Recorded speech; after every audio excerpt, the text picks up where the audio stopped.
Night ஷார்ப்பா 12 மணி. என்னோட பசங்க 2 பேரும், "அம்மம்மா எந்திரி எந்திரி தூங்காத எழும்பு" அப்படின்னு சொல்லிட்டு தர தர தரன்னு ஹாலுக்கு இழுத்துட்டு வந்தாங்க. "என்னடி தூங்க விடாம தொல்ல பண்றீங்களே" அப்படின்னு சொல்லிட்டு வந்து நின்னா, "ஹாப்பி பர்த்டே அம்மா" அப்படின்னு சொல்லிட்டு சர்ப்ரைஸ் பண்ணிட்டாங்க.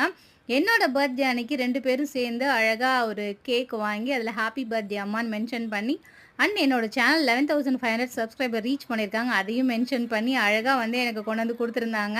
அதில கங்ராட்ஸ்க்கு ஸ்பெல்லிங் வேற தப்பு. என்னடி தப்பா இருக்குன்னா, கெக்கப்ப கெக்கப்பன்னு சிரிச்சாளுக. யூடியூப் சிம்பிள் வேற. பார்த்தவொடனே எனக்கு பயங்கர சந்தோஷமா ஆயிடுச்சு. அண்ட் அதுக்கப்புறமா நானு, மாமா, சோஃபி, சோனா எல்லாம் சேர்ந்து அந்த கேண்டில ஊதிட்டு, கேக்க கட் பண்ணி, அழகா வந்து எல்லாத்துக்கும் நான் ஊட்டி விட்டேன். அண்ட் பசங்க வளர வளர அவங்க நமக்கு அம்மா ஆகுறாங்க அப்படின்றது வந்து இந்த மாதிரி ஒரு சில விஷயங்கள் நடக்கும்போது தெரியுது. அண்ட் எனக்கு ரொம்ப சந்தோஷமா இருந்தது. பிள்ளைங்க இந்த மாதிரி நமக்கு சர்ப்ரைஸ் பண்ணா சந்தோஷமா தானே இருக்கும். அண்ட் இந்த கேக் கட் பண்ணி முடிச்சதுக்கு அப்புறம் என்னோட ஏஜ் வந்து 40 கம்ப்ளீட் ஆகுது. ஸோ உனக்கு 40 கிஃப்ட்ஸ் வந்து வீடு ஃபுல்லா நான் ஒளிச்சு வச்சிருக்கேம்மா. நைட் ஃபுல்லா நீ அத தான் கண்டுபிடிக்கிற அப்படின்னு சொல்லிட்டாங்க. ஸோ அந்த கேம் நைட் ஃபுல்லா விளையாண்டோம்.